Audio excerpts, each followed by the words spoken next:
Long, long ago in a galaxy far, far away. Don't move the mic!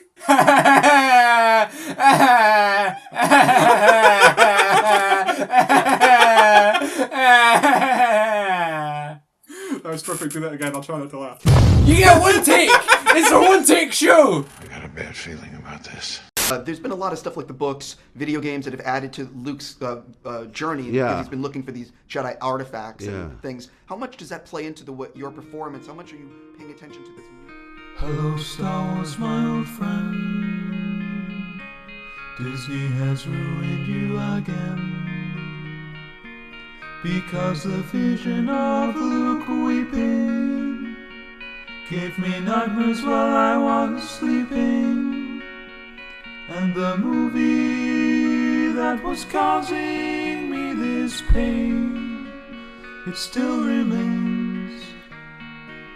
It was the death of Star Wars. Did your vision and Ryan's vision, did it coincide with the way that Luke ends up in this film that you thought it would all these years later? No. No, not at all. So, last night we saw the new Star Wars movie. Oh, yeah. I think it's the worst film I've ever seen. I'd say it's the angriest I've ever been watching a movie. It's the angriest, the saddest, and the most confused I've ever been watching a film. Like, every single thing in that movie is wrong. It is. Continue. It is all bad. Hey, remember Star Wars? It's not even like the Rogue One of, hey, look, remember this? It's like, hey, you like Luke? Well, we've ruined him. You like Star Wars? Well, fuck Star Wars! What if everything you know isn't what you know? What, hey, you like Star Wars? No? Would you want girls riding horses?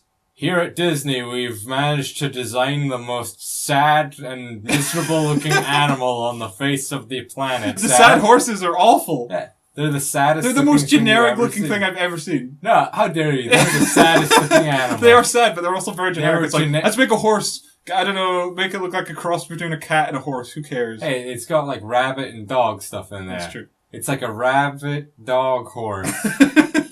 And it was made just to look as sad as possible. Everything about it is wrong.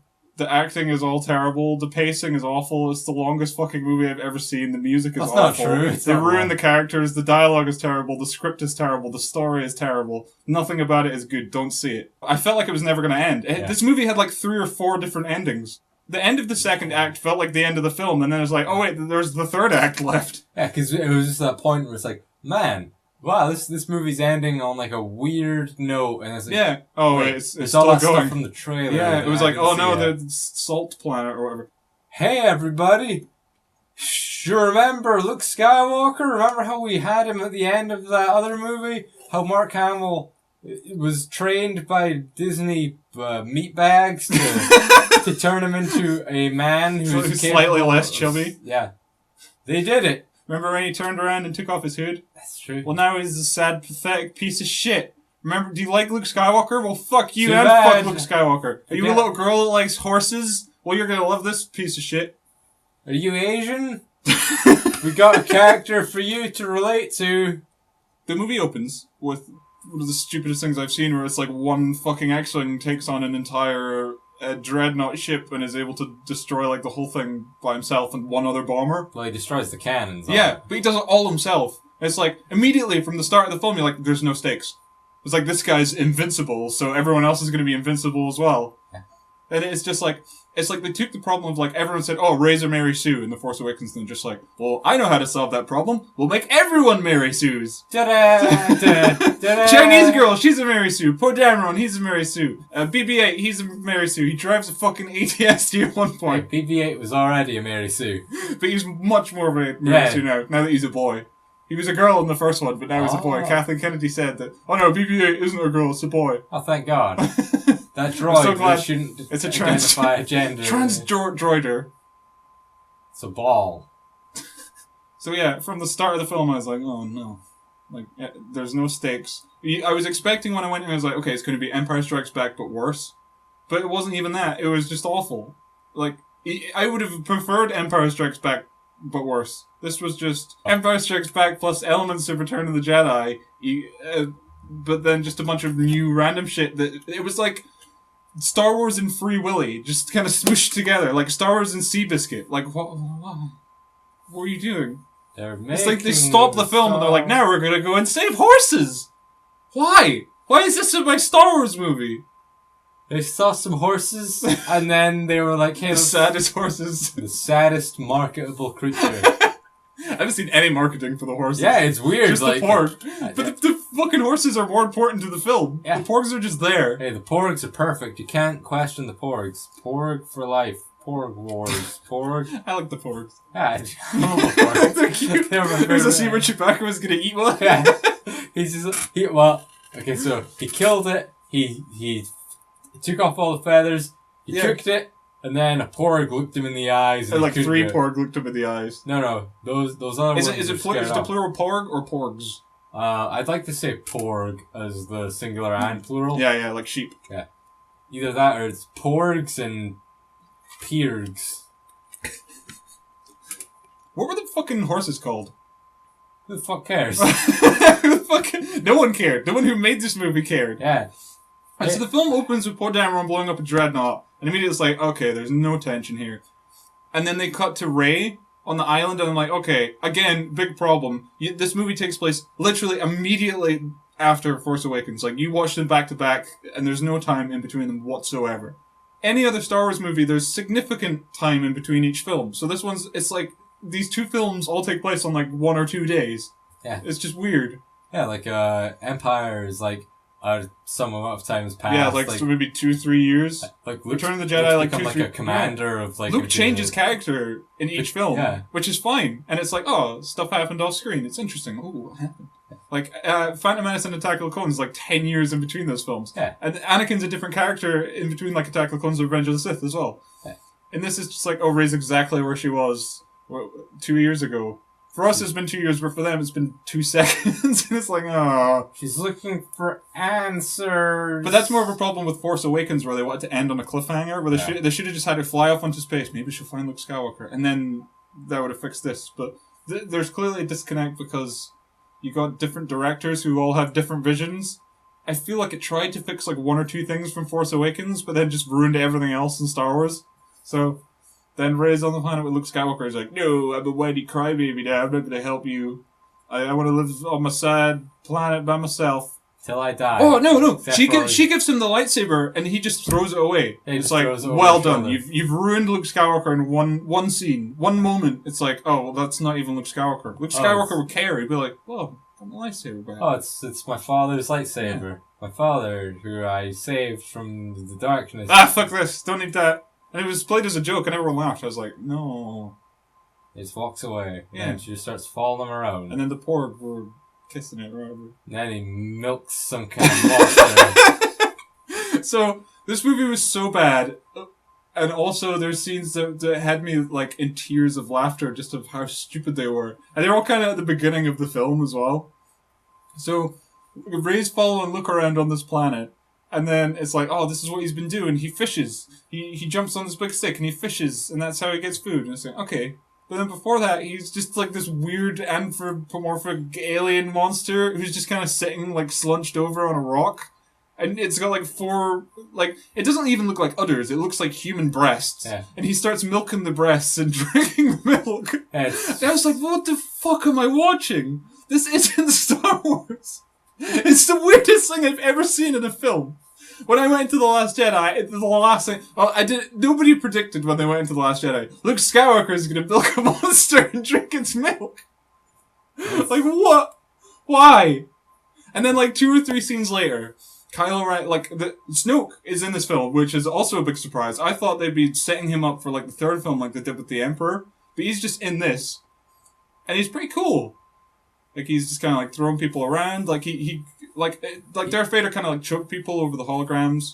But in this, Snoke's, like, he starts throwing General Hux around. Yeah, but it's like, but it's really bullshit, like, how strong he is. Yeah.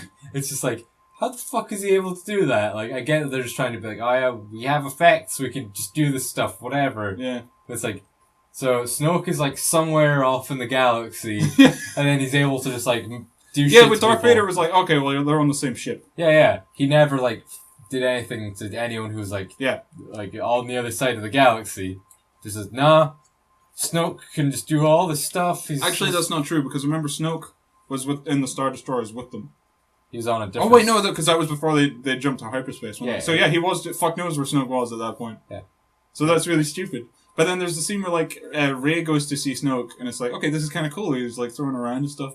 But something that I liked was like, okay, they're clearly trying to fix something for Force Awakens, where he says to Kylo when he comes in, he's like, "You're a little bitch. You got beat by a girl who'd never used a lightsaber before." I'm like, oh, good, they mentioned that. And then he's super mad about it. He's like, fuck it, I gotta go kill my mom. And we were kind of like, okay, so this is the scene where they're gonna kill Carrie Fisher. Because you see her looking sad, and then he blows up and she gets sucked into space. Well, he doesn't blow up. He's gonna blow up, but then he changes his mind and his bombers do it for him. So she's sucked into space, along with Admiral Akbar for some reason, who's just in the film. And then it's just this dramatic close-up. No, because there's explosions! And then he flies around for a bit, and they don't lament her death at all. I'm like, it's like either they've killed her and they've handled it really badly, and it's like, oh no, that means she's still gonna be alive, and this is gonna be really stupid.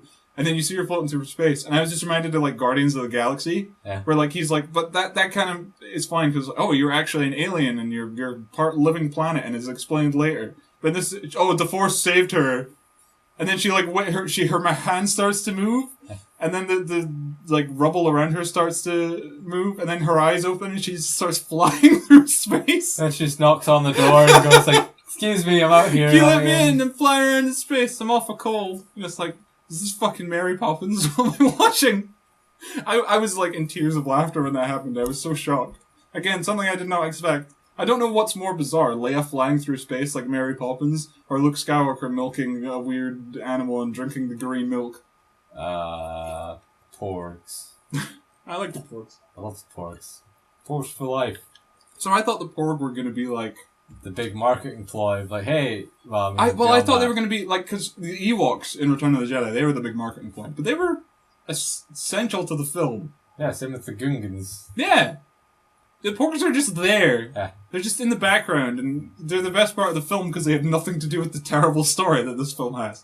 The story in this film is, this is the only thing that's kind of, well, I mean, there is little things, but the main plot is kind of stealing from Empire Strikes Back, where it's like, the rebels are on the run, and they're running from the Empire this whole time. But another thing is, like, they open the title crawl. Usually the title crawl is like, oh, this is what happened in between films.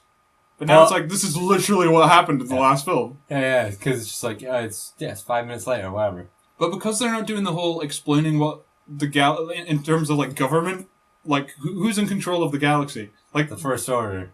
Yeah, but that's the thing, because in Force Awakens they're like, oh, the First Order, they've just appeared out of nowhere. They haven't been around for years, and we're the Resistance. Wait, if you're the Resistance, then that means you're not in charge. What are you resisting? You're in charge. You're the Republic. And then they blow up the planet, and now it's like the First Order is in charge. But this happens the same days, so. They went from Republic to Empire in charge within the same day. It's like, who's in charge? So there's no stakes of like, oh, the Empire, and they're on the run. It's like, because everything kind of takes place, it's like the slowest and most boring chase scene that takes like 2 hours. It's like, we'll sit right under their nose where they can't shoot us. And even though they've been shooting us the entire film. Yeah, but they're too far away, and the lasers aren't doing that much damage. Because apparently that's lasers... not what it was. That's what they explained, I'm pretty sure. They were right underneath them, so they could only use, like, laser shots rather than, like, torpedoes and stuff, so they couldn't breach their, like, laser shields and stuff. Why didn't one of them just go into hyperspace just a little bit to get above the cruiser? What the fuck would that do? They just go Then they'd be able to shoot up rather than shoot down. Wait, who is going under who? Why weren't they able to blow up the Mon Calamari ship? Because it would have, like, blast shielding. You need to use torpedoes, but they're too close. Yeah, but then Kylo Ren goes in and blows up quite a lot of it. It's like, why did you stop? Yeah. Why didn't you keep going? It doesn't make much sense, but they try and explain it in a stupid way. But they don't! Because this thing, Kylo goes away, it's like, well, why? You were winning! It's like, in Empire Strikes... You're too close. They're too close. You're too far out. You got back. Who cares? Well, because then he'll get shot down. Well, then Kylo Ren didn't blow up Leia anyway. The bombers did, so just send the bombers in. Who cares? They're expendable. Yeah, but then they'd get shot down. Who cares?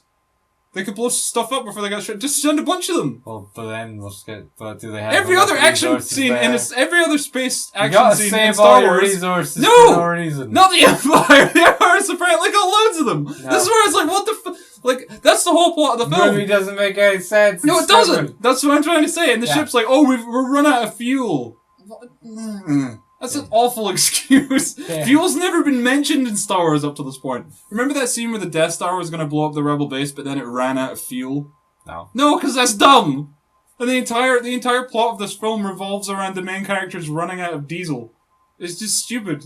And it's like, in Empire Strikes Back, there's a chase scene with like Han and Leia, and they're constantly, oh, we'll go through the asteroid field, and that'll slow them down, and it's fast-paced and frantic, and they're going to get away. Oh, they're safe, they're inside a crater. Oh no, it's inside of a monster, and now the Empire are on them again, and they're on the Star Destroyer. But this is just like, they're just moving slowly the entire film. No one overtakes the other person. People are talking and meandering around. People get sent on a mission to save horses for like an hour, and it doesn't matter. There's no stakes in this film whatsoever. Star Wars. The film opens and it's General Hux and he's like, we need to snuff out the rebels. And it was like the fact he used the word snuff, I was like, oh, that's weird. And he's like totally hamming it up and overacting. And then Poe Dameron's like, oh, I want to talk to Hux. And he's like, that's me speaking. You will tell Leia. And he's like, sorry, I was looking for Hux. How dare you? H. Hux, I think he's fucking with you. And it's like, you've done the exact same thing that happened in The Force Awakens with the exact same character where it's like, scary villain, this is the villain's entrance, and then, Poe Dameron just treats them like they're a piece of shit and gets away with it, and it's like, again, you killed the tension. A confident fly. Yeah, but it kills the tension, and then there's no immediately. Got confidence. He's a male. He has to be brave. Oh yeah, but then Leia's mad at him because he blew up all the bombers, even though he took out like an Imperial dreadnought. But I guess they were running low on resources, even though they were in charge the day before. Hey, how did they lose all the resources in a day? Because the First Order destroyed 5 planets with one shot. That's true, and all those planets that were in control of the Republic were all right next to each other. Incredibly convenient. Well, it's more like an efficient way to run your government. If all your planets right next to each other. That's like if you have like a country and you put all your military bases like grouped together. So if they all get blown up, they'll all get taken out in one go. And then Leia's mad at Poe Dameron. He's like, no, and then she's like, she demotes him. Yeah. So then after she flies around in space like Mary Poppins. And she checks a nap. Yeah. She's very old. Carrie Fisher. Oh no, she's taking a few too many pills. High on coke, yeah. High on heroin. Yeah. So she took a lie down for a few weeks. They had to film around her schedule of being unconscious. So like, shit, what do we do? We're like, let's hire Laura Dern from Jurassic Park and have her play purple lesbian feminist. As soon as I saw she had purple hair, I was like, I'm no. not gonna like this woman at all. That's what I thought. No, purple hair. She's definitely got an agenda. She wasn't even wearing a uniform. Yeah. She's kind of wearing a dress. Yeah. It was like, like, you're in charge, and she was like, she was made out to be a bitch, and she's like, you're trying to mansplain me, Poe Dameron. I'm smarter than you. Leia said you were demoted, so shut up. And she actually spoke with that voice. It's weird. She actually used that exact tone. Yeah, she was such a bitch. I hated her, and it was like. Her character is completely pointless because it's like she has a mutiny. Oh no, they have a mutiny because she's like, okay, we're gonna evacuate all the ships and all the ships are gonna go to this planet. This is an old rebel base. Poe Dameron's like, no. She doesn't explain that they're going to this old rebel base. Oh yeah, she just says that they're gonna all fly away. Yeah. And he's like, you just all get shot out of the sky, and she's like, no, we won't. And then he's like, okay, mutiny. That's a stupid plan. We're gonna wait for Finn and Chinese girl to do the thing. Yeah. And then Leia just kind of shoots Poe, and they go along with Laura Dern's plan. And exactly what Poe says was going to happen. All the fucking ships get shot out of the sky, and it's like she holds Leia's hand, and I'm like, oh god, they're supposed to be lesbians or whatever. Yeah, they have a really like long eye contact, and it's like, and they're like, they both say, "May the Force be with you" at the same time. And they're kind of like, ha ha ha, ha ha ha. And then they use the Force to finger blast. Yeah, they just kind of put their hands up and then they both have orgasms and then walk away. Yeah. She kind of waves goodbye to Leia and it's like, oh, she's a hero. And then she just kind of waits around in the ship and she watches all the rebels get blown up till there's only like maybe 5 of them left and she's like, I gotta do something about this. Hey, look, she's gonna run away. No, she's not running away. She's running at them. Yeah. And then the moment they turned around, because they said at one point, they're like, actually they said it like 5 times. Oh, we've only got enough hyperspace fuel left for 1 jump. And they have hyperspace trackers. Yeah, so we can't jump. That's the stupidest thing I've ever heard. I kept thinking like, oh, can Snoke like just find them? That's what I thought. It's like, oh, Snoke just knows where they are with the Force. That would have made more sense. No, they have hyperspace trackers. They can just find them anywhere. Hyperspace means nothing anymore except for getting somewhere fast. But then they're like, oh, if we sneak onto the Star Destroyer and we blow up the tracker, then there'll be an intermission between the tracker and the other Star Destroyer going on, so we could all escape, but they can't find us. But then they get it. Surely they will be able to find you once it turns back on. Yeah. What? It's the stupidest thing ever. And this is the main plot of the film. So yeah, she's like, she hyperspaces through a Star Destroyer, which visually pretty interesting. Pretty cool to look at. Everything goes silent. I don't understand how does hyperspace work? First of all, I'm like, if she waits until like most of the Rebel fleet are destroyed before she does this, it's like, if you could have done this, do it earlier. When everyone leaves, do it immediately. Like, why wasn't that your first plan? Why was that like a backup thing when they all started to get shot down? Fucking idiot. And just like, oh, she's a hero. No, she's a dumbass. The second problem is like, well, that doesn't make any fucking sense. It's like, I figured if you were in hyperspace, you were going so fast that you would just like phase through anything that you came in contact with. Yeah, just like matter wasn't really a thing. Just like there's like thousands of asteroids in space, so that means if every time you go into hyperspace, you are in a straight line with nothing in the way. If you come into contact with the tiniest piece of dust, it will rip your entire starship apart. Yeah, it just shoot through like which, according to the Last Jedi, it doesn't really do much. Because there are people, like, fighting in the Star Destroyer while it's falling apart. And no one's getting, like, sucked into space, even though you can see space and there's no, like, shield stopping them from getting sucked out. And it's the laws of any reality, as absurd as the Star Wars laws of reality are, there's just none now. It's like, wow, who fucking cares? Stuff just happens. Yeah, the Force did it. Yeah, the Force was protecting everyone, including the bad guys, or fucking whatever, well, who cares? There's heroes to protect from the Force. There are heroes on both sides. Yeah, so is purple-haired feminist the worst character in the film? I think I disliked Rose more. Is that her name? I just called her the Chinese girl. Well, I think she mentioned her name like once or twice, but I totally she annoyed me so much. Finn said it a lot. That's true. Yeah, because there was what a great romance those two had. Hey, remember? So she's introduced in like a big dramatic scene where she's like the last bomber and she's gonna blow up the dreadnought and she fumbles around with this button for ages and it's just stupid and it goes on. It's like, No, her sister's introduced in that scene. Oh, was that her sister? Yeah, her sister who died. She was talking about her sister who died, but she was just explaining her character, and I zoned out because I was so bored. You couldn't tell the difference. No, because she's Asian. One of them's a fat Asian girl, and the other one's a normal Asian girl. Rose was a fat Asian girl. Yeah, exactly. The other one was a normal-looking Asian girl. I just thought she put on weight. Because Rey was pretty chubby in this film as well. In between scenes, she put on like 100 pounds. Hey, Rey seemed to do that. She had quite a chubby face in some scenes, and then other scenes she looked fine. Okay, fair enough. Like I said, just an asshole. It's true, I'm a bastard, as Finn would call me. Oh, yeah. What great dialogue this film had. Rose McGowan, or whatever the fuck her name was, talks about how her sister died. I'm baffled I didn't realize that wasn't her. I honestly got that was her at the first scene. Two very different looking actresses. Oh, they're Asian. They look the same. Hey-oh. I'm joking. Although I couldn't tell them apart, so obviously that's, yeah. But, yeah, her sister's introduced in that scene. So Chinese girl's like, oh yeah, you're such a hero, Finn. I remember in the last film you got your ass kicked the whole time. And then you were running away. What a great hero. And it's like, oh no. But it's like, okay, I already tased 4 people and tried to run away. And then, she tases him. It's like, oh, what a strong, independent Chinese woman. And it's like, he was going to see Rey, though, yeah? He wasn't just abandoning everyone. He was going to go find his friend and tell her, like, hey, we're trapped. Yeah, we need your help. Yeah. That's not a cowardly move. That would have been incredibly beneficial. But she tases him and then she steals him because she's strong and independent. And that starts her arc of the film of just... being annoying. Yeah, and just getting in the way of everything that's happening and just ruining everything. In the way of everything. Yeah. That's all she does. She gets in the way of things. She gets... And then she's talking about, like, if we get Codebreaker to go to the store, we can stop the tracking device from finding us. It's like, what? This is so complex, but stupid and doesn't make sense. How do we know they're tracking us with a device if there's not some kind of omnipotent How did we know? being? Again, how did they find that out? They just guessed. Yeah. She even says, "Oh, it's theoretical technology." Oh, that- yeah. how She just could kind they- of comes up with it, yeah. Yeah. And then she's like, if we find a codebreaker, I can theoretically take it out myself. It's like, what are your skills? Who are you? Like, when they went to Poe, why It's was... just, why they just shove her in the film and they're like, oh yeah, she's the main character now. It's like, who is she? What?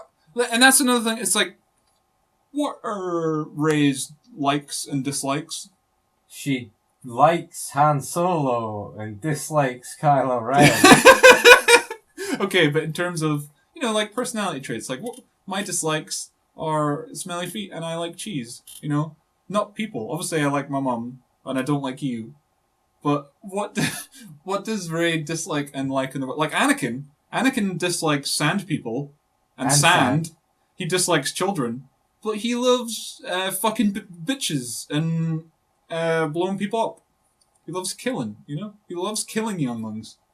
You know what he likes and dislikes. A bad character, yeah, maybe. But you know what he likes and dislikes. He has character traits. He has a personality. What does Rey like and dislike? She likes the Millennium Falcon. What does she dislike? She dislikes cowards. I guess, yeah. What does Finn like and dislike? Finn likes being a coward. And he dislikes fighting. What does Poe like and dislike? Poe likes himself. You're not wrong. And he likes BB-8. Yeah, okay. He's more of a character than anyone else. What are Chinese girls' likes and dislikes? Her dead sister. She dislikes her dead sister. No, she likes her dead sister. She likes her being dead. She likes Finn. She dislikes that her sister is dead. That's true. And she likes horses. She likes sad space horses. This is very one note and just on the nose. What does BB-8 like? Even in the original trilogy. Well, yeah, who fucking knows? It's a robot. Lighters. Yeah, C-3PO likes oil baths. It's good, and he doesn't like space flight. That's all in the first Star Wars movie. Luke likes power converters, and he doesn't like. Oh man, I was gonna go into town Tashi Station and get some power converters. None of that from Rey. She's like, she doesn't say anything for the first 30 minutes of that film. So in this one, it takes place immediately afterwards. She's not grown as a character. None of them have. They introduce Chinese girl, and it's like, well, she's as underdeveloped as anybody else. Like her fits right in. Her whole character is just, I had a sister and she died. That's not a character. That's a backstory. They confuse those two things. Those aren't the same thing. So they got Chinese girl and she's just pointless. And they're like, they need to go find some codebreaker to do some stupid bullshit. And they go to the most non-Star Wars looking planet I've ever seen. Which is just a regular ass casino that has some dumb looking aliens that don't even look like Star Wars aliens. There's even a weird alien that just speaks English rather than weird Star Wars language. And there's one that's supposed to look like a posh Englishman. That part of his alien feature is that he has a weird tentacle mustache and he's twirling it at one point. And it's ugh. And then a lot of them are just fat, weird looking CGI monsters. Hey, where'd you think they got their money from? It's from selling weapons. And then they're like, did you hear that noise? And they look outside and say, oh no, look at all these sad horses. And that big fat monster's whipping those children. And Chinese girl's like, I love children and I love horses. I want to save those guys. And then BB-8 gets a bunch of coins put inside of it. Yeah, by some weird drunk alien. Haha! That's a funny scene. Everyone laughed. Well, they were setting up for a joke, remember? Oh yeah, when BB-8 shoots people with coins. So dumb. But they get imprisoned by the police.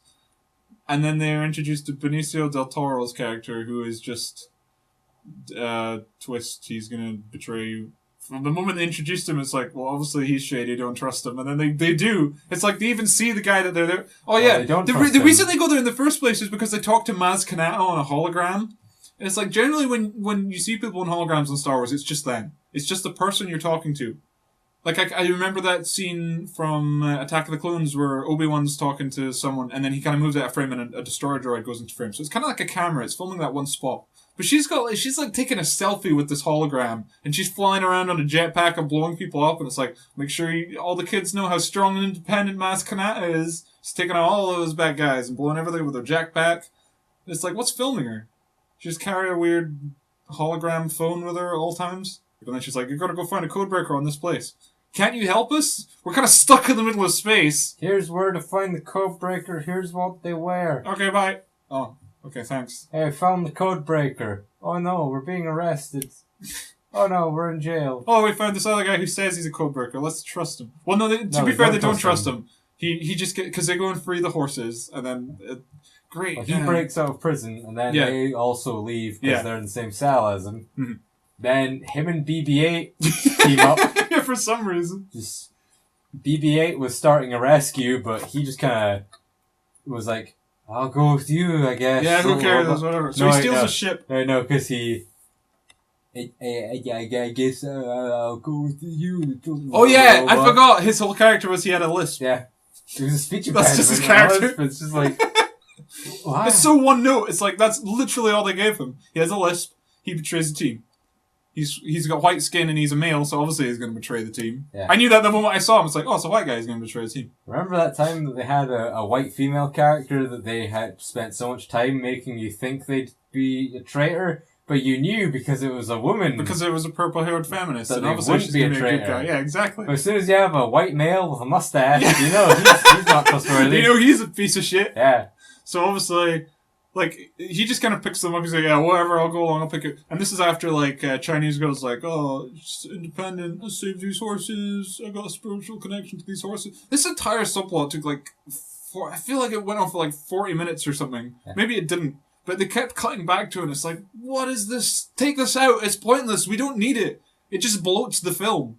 It's got nothing to do with the main plot. If anything, it brings the tension right down. Because it's like, you forget, oh yeah, the main characters are being chased and almost dead because we're having wacky adventure on these horses. This movie's editing where it's just like they don't really let you sit on a scene. Yeah, they just it's kinda go, okay, we've got the next scene to go Yeah. to. We have to make sure people remember what's going on, Mhm. get right back to it. Okay, done here for now. Let's go back to this other scene. Okay, we're back here. Yeah, because I'm thinking about like Empire Strikes Back, where like the first act is they're all together, and then they kind of split up and go their separate ways, and it kind of cuts back and forth between Luke's story and Han and Leia's story, and that works really well because you're just cutting between two stories, and they line up pretty well, and then they meet back together at the end, and those two stories become one story. In this, you've got like 3 separate subplots. Wait, you got 2 main plots, and then a pointless subplot, and they keep cutting to this pointless subplot. It's like, could you not have cut that out? Because the movie's already like 2.5 hours long. And it would have made it much more dramatic if it was cut between Rey and the other thing. But they're clearly just like, we gotta make women love Star Wars. So all the Imperials in charge are gonna be white males, and all the Rebel commanders are gonna be white females, and maybe one black female in the background. And a Chinese girl. And we're gonna include all the things that girls like. Cute little birds. Horses. Ironing. Girls like to iron, right? Maybe they'll like Star Wars if we put ironing in Star Wars. Yeah, you felt the need to shout out, "Is that an iron?" Because I thought it was a really bad-looking spaceship. As like, No, it was obviously an iron. It was shooting steam. I didn't think I would ever see an iron in Star Shooting Wars. out steam. Of course, it was an iron. Exactly, because then they zoom out. And I'm like, why? What did you guys need to cut to a scene of the Imperials getting their clothes ironed? Yes, Why? because it humanizes them. Everybody's got laundry. But they're humanizing the villains. Yeah, But they're white males. Why would they do that? because They're pieces of shit. Hey, Do it for the rebellion, maybe. But then that's they're- still pointless. they kept trying to do that whole like, "Hey, are you sure that the resistance aren't the Yeah, bad I guess guys?" they were trying to do that. Yeah.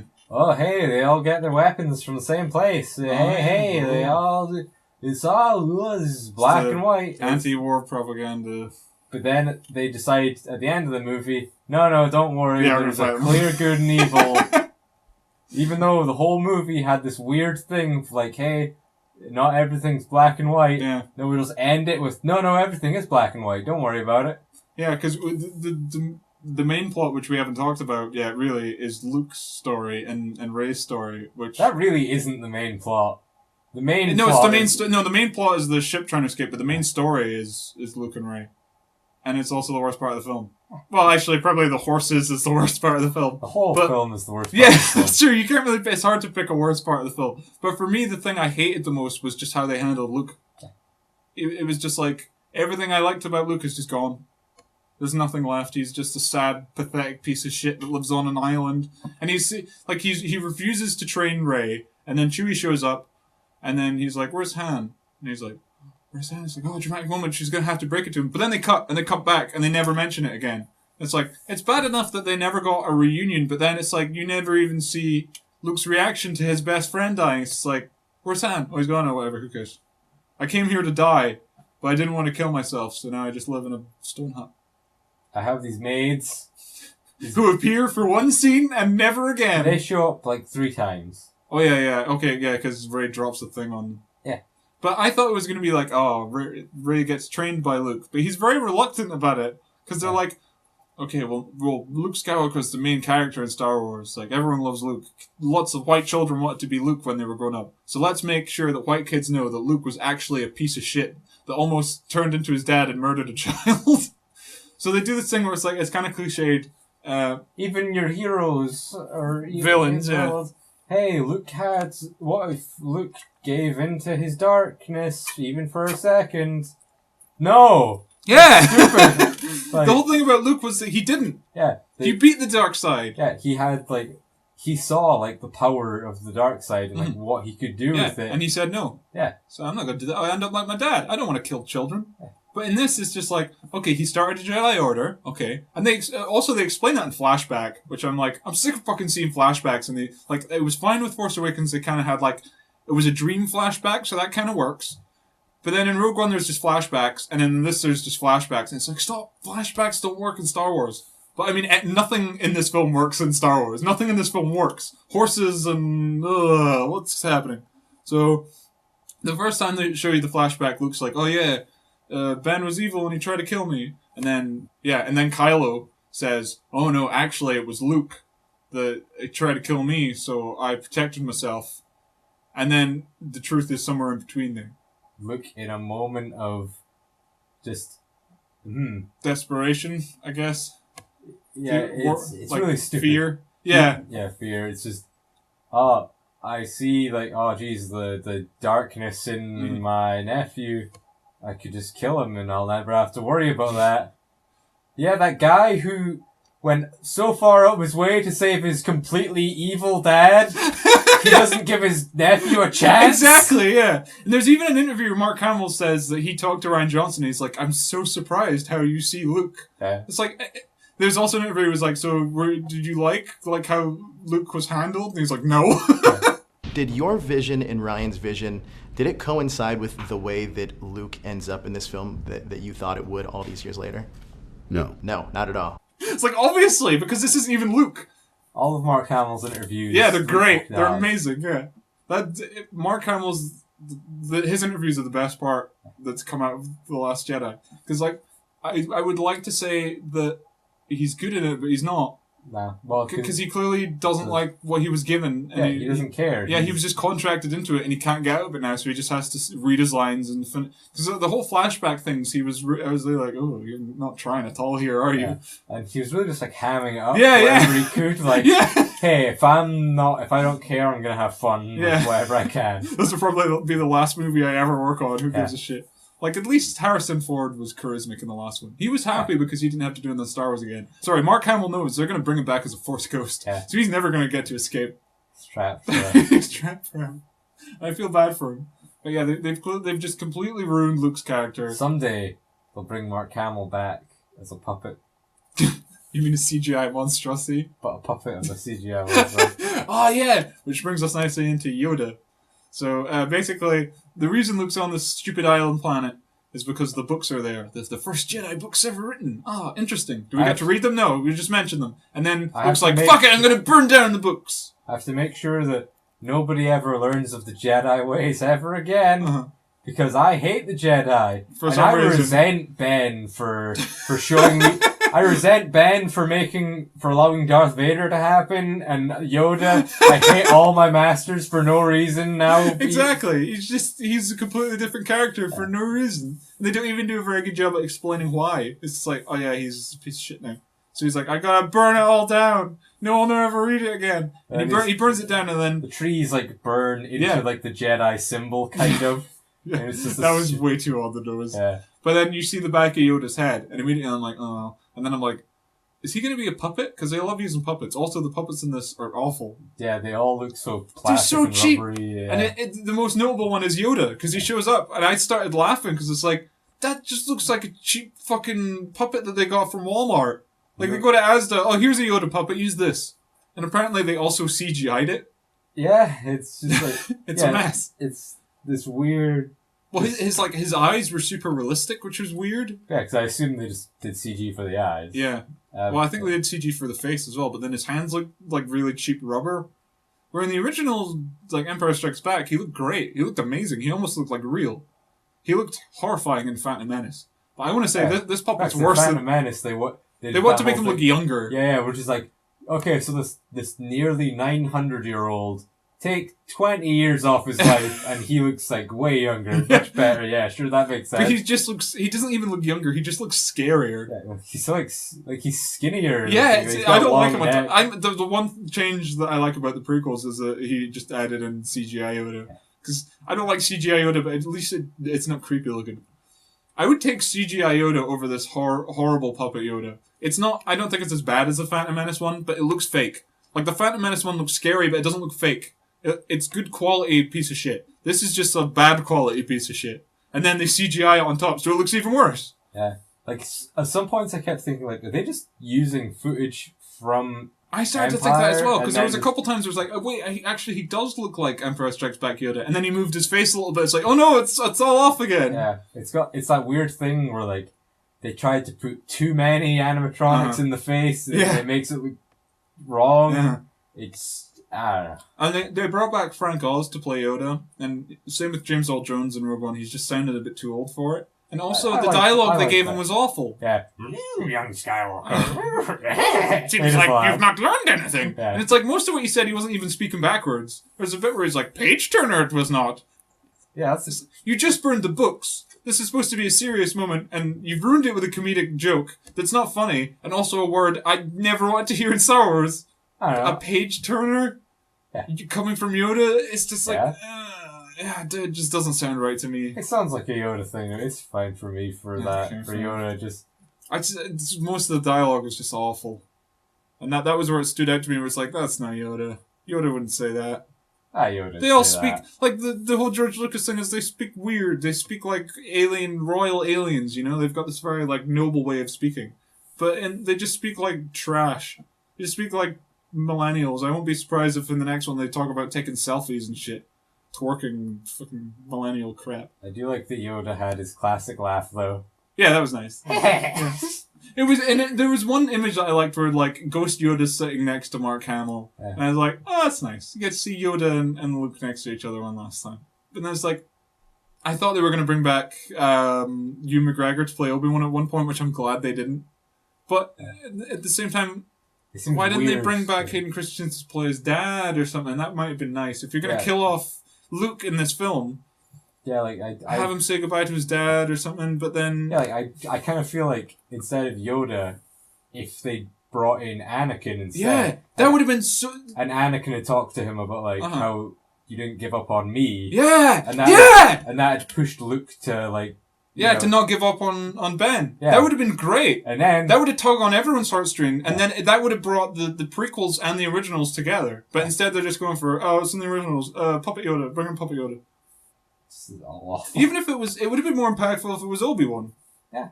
Because Obi-Wan was closer with Luke. Yoda taught him stuff, but they weren't really friends like Obi-Wan and Luke were. Like, I remember, one of my favorite conversations in the Star Wars movies is the one between Obi-Wan and Luke, where he's like, you never said Darth Vader was your father. He's like, technically it was a loophole where I said he killed your father, which he did because he turned into Darth Vader. And it's like, I don't know, you get the sense that they're kind of close. But with Yoda, it's just like he's teaching him.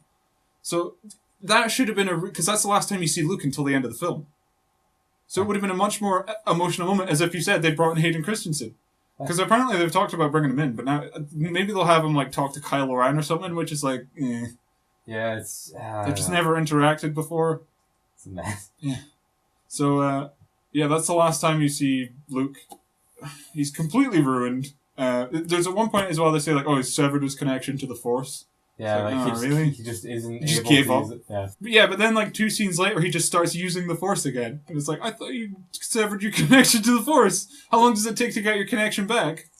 Well, as long as it's there, you can tap into But it. you severed your connection. It's like if you cut off your internet connection, you've got to like re-sign up and put all the cables back in. You can't just be like, Force on, Force off, Force on, Force off. Luke Skywalker is the most powerful Jedi that ever was. Is he?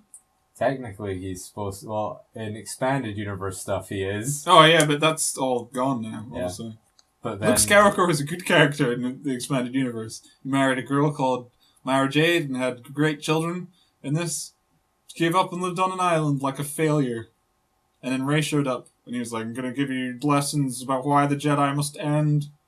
I'll show you how to be a Jedi to show you why you shouldn't be a Jedi. There was one bit I liked that where he starts talking about the prequels and how the Jedis were shit in the prequels, and they gave all the power they gave all the power to Jar Jar, and then Jar Jar gave the power to the Emperor. And it's like, I'm glad they brought that up, because that's something that I always thought was a bit stupid in the prequels. But and then everything else is just like, why did you turn on the Jedi?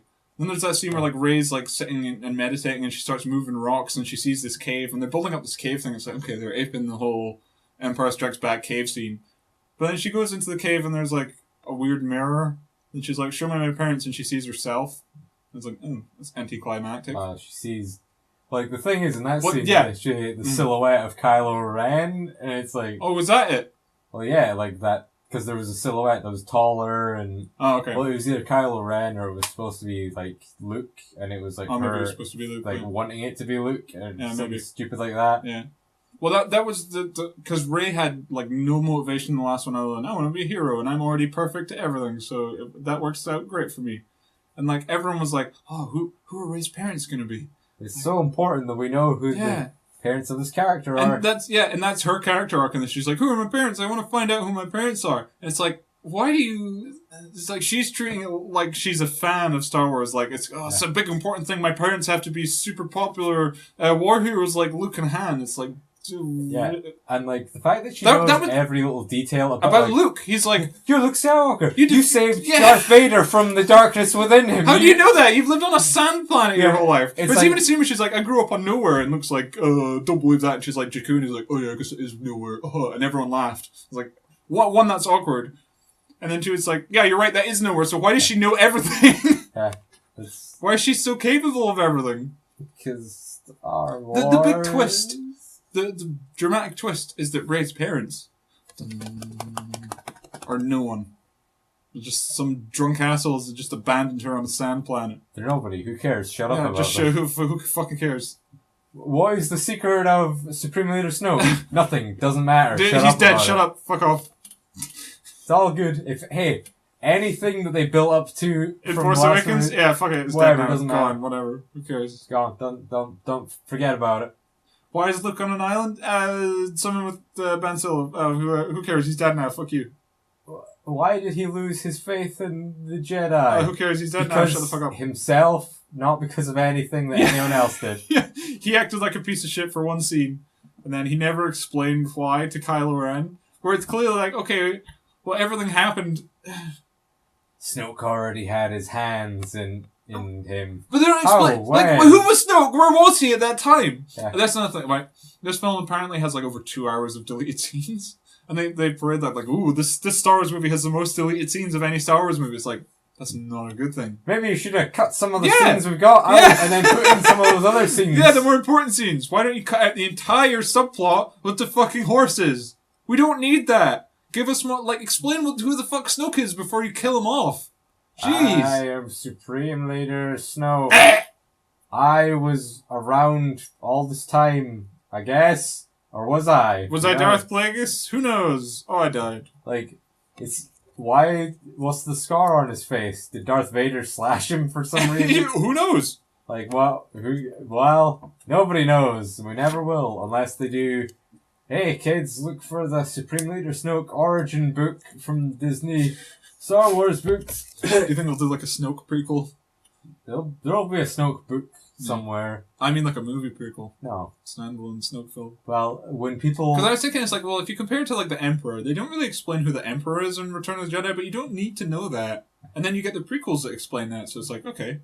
Well, the But you're not going to get those movies in between Return of the Jedi and these movies, so they're just never going to explain who Snoke is. Why did you include him?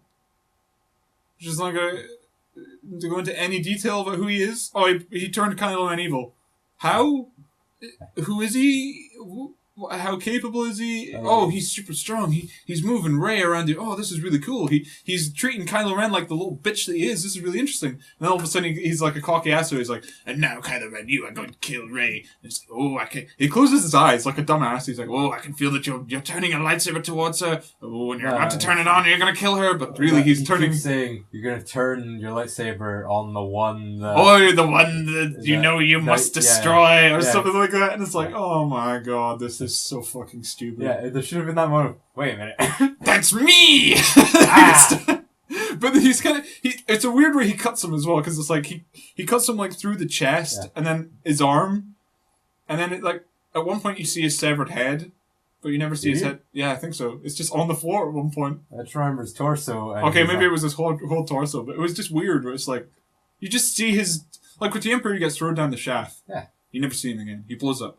Really great death. And this, he gets cut to pieces, his corpse is just there. And it undermines him entirely as a character. It's like, who is he? Who cares? He's dead. His body's over there. And then the big epic lightsaber fight of this film is... Well, I mean, before this, they got, like, Rey gives herself up to the Empire, or the First Order, or whatever the fuck. And Kylo Ren and that, they have a conversation in the lift. Because they've been talking to each other over the Force, which I thought was one of the most interesting things in the film. Yeah, it's just like, these two are the light and dark of the Force, and like... And that's why I thought it would have been more interesting if it turned out... Yeah, it might have been a bit cliched, but if it turned out that, like, Rey was just Ben's sister, it would have been like, oh, okay, well then there you've got your family connection. Because Star Wars has always been about family. Or my idea... What? That Ben rejected his light and that became a living person. And that became Rey. Well, I mean, you're talking about, like, Anakin was created... Yeah. Like, Palpatine and Plagueis got together and shot their Force sperm out into the galaxy somewhere, so yeah, that's stupid enough that it could have worked. But no, they just went with, oh, your parents don't matter. So then it's like, after you kill off Luke, there's no family connection anymore, because Leia's obviously going to die in the next one, because Carrie Fisher's dead. So then... The only person left from the Skywalker lineage is Ben Solo, but then he's just fighting some girl. There's no interesting connection between those two. Now, did you say Ben Solo, or did you mean Supreme Leader Ren? Oh, Supreme Leader Ren. Oh, yeah, because he killed... Oh, yeah, because... so they've been talking to the Force, which was really interesting, the way they shot those scenes as well, I really liked. Yeah. And then they kind of meet up, and she's like, you're going to turn good. And he's like, no, you're going to turn evil. And then he kills Snoke, and they're like, oh, you did turn good. And then they start, like the big lightsaber fight is they fight some guards, which also, the guards' costumes look like fucking shit. It's a bunch of weird, like, round... like plate metal. Yeah, it's like, where do they see from? Like, with the old Royal Guards, they had, like, little black visors, so, you know, okay, they see through there. But with this, it's like, what are you looking out of? Yeah, didn't they have tiny eye slits? I remember they did. You'd be able to see out of that and fight really well. That's dumb. Just give them a Stormtrooper helmet. Fucking stupid. But the big fight is... The bad guy and the good guy team up to fight some guys. These guys were guarding Supreme Leader Snoke. Snoke is dead. They did a bad job of guarding them, and then they die. It's so pointless. And there's every single other Star Wars lightsaber fight has had some sort of emotional connection to it. Like, you could say, like, oh yeah, Phantom Menace, 3 guys we don't know about fighting. But then Qui-Gon Jinn dies. Yeah, and then Obi-Wan has, like, this rage to focus, and then... Yeah, he says goodbye to his master, and now he has to train Anakin because of that. And this is, like... There's no connection between... Well, there's a slight connection between Rey and Kylo because they've been talking, but then they just team up and fight. Who cares who?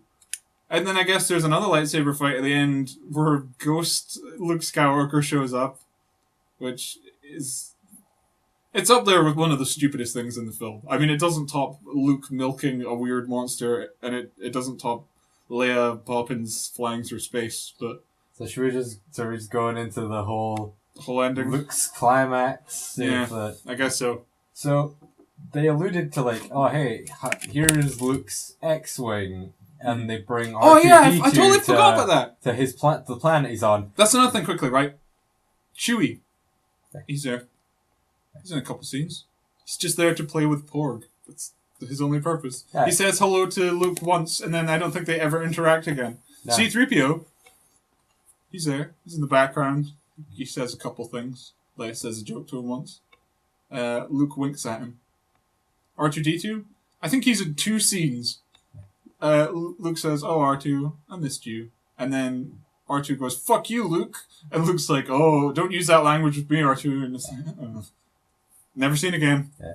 Like, so after Rey and Kylo Ren fight, they defeat Snoke, then Kylo suggests hey, let's become the rulers of the galaxy together. And then Rey's like, that's completely not what I had in mind. I thought we were gonna end all this. It's no, let's continue it. Yeah. But we'll be in charge. Yeah. There'll be no light, no dark, just neutral. Yeah. Just the order. Yeah.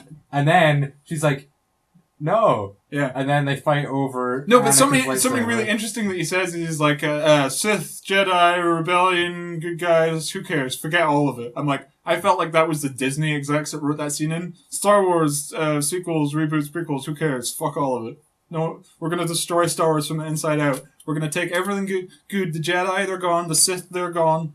Now it's about horses. Star Wars is for little girls. Space horses. Look at these Star sceneries. We bought Fox. Okay, we've got Avatar now, so we don't need this anymore. Oh yeah, they do. I forgot they have Avatar. This just in Flash News. Disney buys 21st Century Fox for $52.4 billion. Which is insane. Yeah. Also, they have Star Wars for what, 2? Yeah, for 4. Oh, $4 billion. It's only 4 if you bought Fox for like that, but I guess Fox has a lot more licenses. Oh yeah, but you think about the value of Star Wars. Exactly. Well, I mean, they've already killed it. Yeah. Star Wars is dead now, so I mean, it's probably not worth a lot.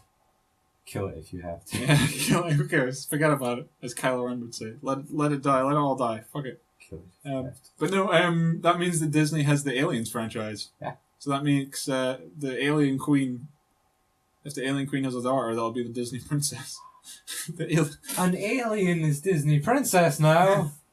So I wonder if they'll turn that into a film. Oh, that'll be another horsey film for girls, where Ellen Ripley's granddaughter rides aliens, and she wins a competition with the aliens. Did her daughter have a daughter? Who cares? I thought her daughter just died off screen. Yeah, in the game, Alien Isolation. I know, they cut that out of the theatrical cut. Yeah, exactly, yeah. Director's cut's much better. Yeah. Anyway, back to Star Wars. So they have this dramatic scene, and Rey's like, no, I don't want to turn evil. And then they fight over Anakin's lightsaber, and they just break it. It's symbolic of the light and dark fighting each other.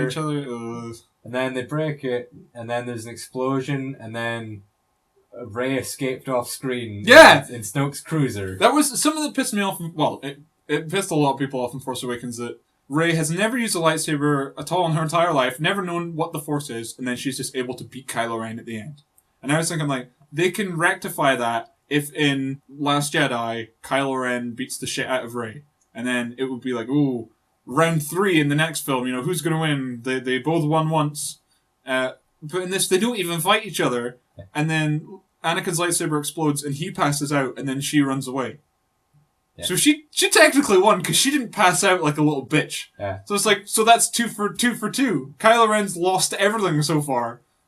Yeah, so then it's this whole thing of like, okay, so at this point in time, Chewbacca is hiding in hyperspace. Yeah, and then he just kind of appears and picks her up off screen. Yeah, and then they show up to, so the remaining Resistance guys, like 20 people left. At this time, I think also the ship crashed into the Star Destroyer, so the Star Destroyer is falling apart, and Finn's fighting Captain Phasma when they should all be getting sucked into space. and BB-8 appears out of nowhere and starts driving an AT-ST by itself. And at that point, I was like, "Oh my god, BB-8 is a Mary Sue too." Yeah, BB-8 is the hacker. How are you driving an AT-ST with no limbs? Hey, R2-D2 could do it. No, he couldn't. Yeah, he could plug his little thing in. Okay, That's all BB-8 did, was plug its little thing in. Okay, I don't know. I just thought it was a stupid image as well. And then the Chinese girl it's gets like in the the back. whole like shield comes off, and then Maybe that was a flashback to when they were, or no, maybe that was supposed to be like a theme of the film, where they all ride something majestically off into the sunset. The Chinese girl rode a horse, then she rode an AT-ST. They galloped away. And Finn rode an Asian girl. We'll get to that. Anyway, what were you saying about Rey? Like she's in the Millennium Falcon with Chewbacca. And I guess they've got R2-D2 on board there, and I was really like, I thought like I was hoping that Rey would show up, and the Millennium Falcon would still be like out of action somewhere. Yeah. And then I was hoping that the Millennium Falcon would show up, but with no R2-D2 on it, and like it'd be Chewbacca like kind of like fighting some of the guys, and then like Luke would show up. Yeah, like because obviously the Millennium Falcon's faster than an X-wing. Luke would show up later. Yeah. But he'd show up with R2, and like Luke could just kind of like shoot down a bunch of stuff. Yeah, like, because he was a great pilot back in the day. Yeah, and because they have the AT-ATs, you would do the like tie it up. Yeah, he would just do that, and like just something like that to just kind of give you that moment of like, it's Luke. That's actually Luke rather than just a sad, pathetic old man who cries a lot. Yeah, like Luke comes in, is a hero. Because as you said, they show his X-wing at one point, and I thought what they were going to do is they were going to do a thing where she's like, "You need to leave this planet. I'll help you get your X-wing up," and she goes to lift it, and she can't do it, and then maybe Luke does it for her, and it's like, it's like when Yoda did that. So yeah, I thought they were going to kind of do like an Empire Strikes Back thing, where they're like, "Oh, look, I lifted your X-wing for you. Now we can go and save everyone." Yeah. But they only show it in one scene, and then you presume at the end, because then Luke just kind of... Oh, that's another thing. They're in this base, right? C-3PO shows up at one point, and he's like, "Oh, there's no other way out of this base, only this one door, so we can't go anywhere, we're trapped here." And then Luke shows up, and then they're like, "Oh, look, there is an escape back here." It's like, "Oh, that's convenient." It's like when you needed to escape earlier, there wasn't a way to get out, but now all of a sudden there is. Why did you not find that when you scanned it, you fucking idiot? But I just thought it was convenient that it's like they never found that thing with the rocks. Pile of rocks? Until the magical crystal wolves showed them. More girl pandering. It's the magical crystal wolves saved them. Ooh! Yeah, they ran out, like they could scamper through the gaps the in hole in the the big rocks, wall. yeah. It's stupid. So I was hoping Luke shows up in his X-Wing, then maybe Kylo Ren goes like, shoot that down that X-Wing, focus on fire on that. And then, you maybe have like, oh no, the X-Wing got blown up. And then you could just have like Luke and R2 just be on the ground or something. Just like, hey, Luke, get out of there. Yeah. And then you have the whole like Kylo being like, get me out there, I'm gonna go fight him. Then just have them have like a duel. Yeah, it doesn't even need to be very long, just a little one, Yeah, you just have the whole like... You do the one in A New Hope where like Obi-Wan and Darth Vader are fighting, and then Obi-Wan's just like, fuck it, just kill me. Well, I mean, you really should have had the Luke versus Darth Vader one. Yeah. With I won't give up on you. But they want that to be Rey, even though Rey is literally nobody. Yeah. And then you just have Kylo like push on his whole like, Yeah, you tried to kill me that one time. Yeah. And then... But Luke shows up and he's like, "I've learned to let go. I've given up on you." It's like, what? Yeah, that's what you've learned, you piece of shit. I'm like, he even goes to Leia, and Leia's like, "I know, my son is gone. Don't worry, murder Just him. kill him. Please murder him, Luke." Because in The Force Awakens, Leia goes to Han, she's like, "If you find your son, bring him home." But in this, she's like, just kill him. He killed Han. There's no saving that little twerp now. Yeah, exactly. What a great character arc for Luke. And Leia. All of our favourite Star Wars heroes together again. Luke shows up, and he's wearing a different costume, and he's got his hair kind of shorter. And it's the same as the flashback when you see his hair's kind of shorter in there. Yeah. It's more tamed. Yeah, he's kind of like showing up to Ben, like, "Hey, remember how I looked?" Yeah, you want to try to kill you? Yeah. But, like, he shows up to Leia, and he gives her, like, some dice. Yeah. I don't think I ever saw them in any other scene. Yeah, well, Luke, after finding out about Han, Luke goes into the Millennium Falcon, and those are the dice that he finds. All right, okay, and then he gives them to Leia. Yeah. Yeah, okay, fair enough. Which she leaves. Yeah. And it But turns they out they were were good. holograms because that was a big reveal. Because Well, she left them. Luke because goes they weren't outside, there. and Kylo Ren's like, focus on fire on that one guy. Yeah. Blow the shit out of him. I'm like, that's not... He's going to survive somehow. It's Yeah. going to be stupid. And he did. I'm like, oh, that's so stupid. He flies down. I'm like, here we go. Big climactic scene between Luke Skywalker and Kylo Ren. And Luke's kind of wearing like a black suit, and he takes out his lightsaber. I'm like, oh, it's going to be his green one. That's Anakin's lightsaber. Yeah, that got blown up earlier. Yeah, I saw like, that. did he fix it? Did he make one that looks just like his old one? Why doesn't he have his green one? He lost it in that pile of debris that one time, I guess. Yeah, that makes sense. It's just gone. Who cares? Whatever. Yeah, because you see it when he's about to kill Kylos, but you never see it again. And I don't know, I was just so confused. It's like, literally saw that lightsaber go blown up. Why is it there? And then the big reveal was that he was a hologram. It's like, well, why didn't Kylo Ren notice that he was using the lightsaber he just blew up? That should have been the scene where, like, he brought out his lightsaber, maybe he fights him a little bit, and then he's like, well, why are you so powerful? You didn't used to be this powerful. And he's like, and he sees the lightsaber hilt, and he's like, and maybe he looks at the half that he has that's broken, and then he's like, and then he's Luke like, winks at him. yeah, like he winked at C-3PO, and then he disappears. Yeah. Well, he also winks at Kylo later when he's there. Oh yeah, I'll be seeing you around, kid. yeah. Which was just like the most like, what does that even mean? Yeah. Like, what the fuck are you talking about? That means he's gonna show up as a ghost. That's what that Yeah. means. Oh yeah, because he does the whole. If you strike me down in anger, I'll always be with you. Yeah, because like the line in New Hope's like, if you strike me down now, I will become more powerful than you could possibly imagine. But in this, it's like, if you strike me down in anger, I'll always be with you, just like your dad. Han wasn't a Jedi. How can he always be with you? Because He's not the a Force guilt, ghost. the guilt will Oh, always the be guilt. there. Okay, fair enough. Oh, if you strike me down, the guilt will always with you. Yeah. So Luke's not going to be Force Ghost then. Mark Hamill's like, no, please don't make me come back for any more of these stupid Star Wars movies. Until they have the scene where it'll be Ghost Han and Ghost Luke, where they'll both be like, and Ghost Leia, where they'll all, CGI Ghost Leia. and they'll all be like, Ben! Bad, come on, stop being evil. There's no one left. There's no point. You're the only Solo or Skywalker or whatever. Just call it a day. So yeah, and then it's revealed that he's a hologram, and then he disappears, and Kylo's upset, and you see Luke on the planet. It's like, okay, that was just like an astral projection kind of thing. And I was like, okay, well, he said I'll be seeing you around, so maybe that means that they're going to keep him around and he'll die in the next one. Yeah. He just vanishes. Yeah. Because, then it cuts back to, like, he was still on Planet Porg all along. Planet Porg. That's the only thing that it's either Ireland or Porg. Ireland. Yeah, and then... He sees a binary sunset as well, which is like, well, what? Okay. Yeah, it's just like... I've never seen those two suns before. And then all of a sudden he turns into a pile of clothes. He floats away. Look, a sun rises while another one sets. It's Oh my symbolic. god! It's poetry. It rhymes with other Star Wars movies. Stanzas. Like stanzas, it rhymes. And then we're like, oh, there was another... Because then they're on the Millennium Falcon, because Rey, she goes to save them. She's like, oh, they're behind these rocks. And she's like, oh, there's a callback to when Luke says that being a Jedi isn't about lifting rocks. When, haha, it turned out it was about lifting rocks. And she even has that... rocks. Yeah, like uh-oh, Like- I know how to do everything except move rocks. There's so many scenes where characters are just told, like, oh yeah, this thing, you don't worry about this thing, this thing's stupid. That's not what this thing's all about. Then they do exactly the thing. Like, 3 characters, I feel, go through that. What are you talking about?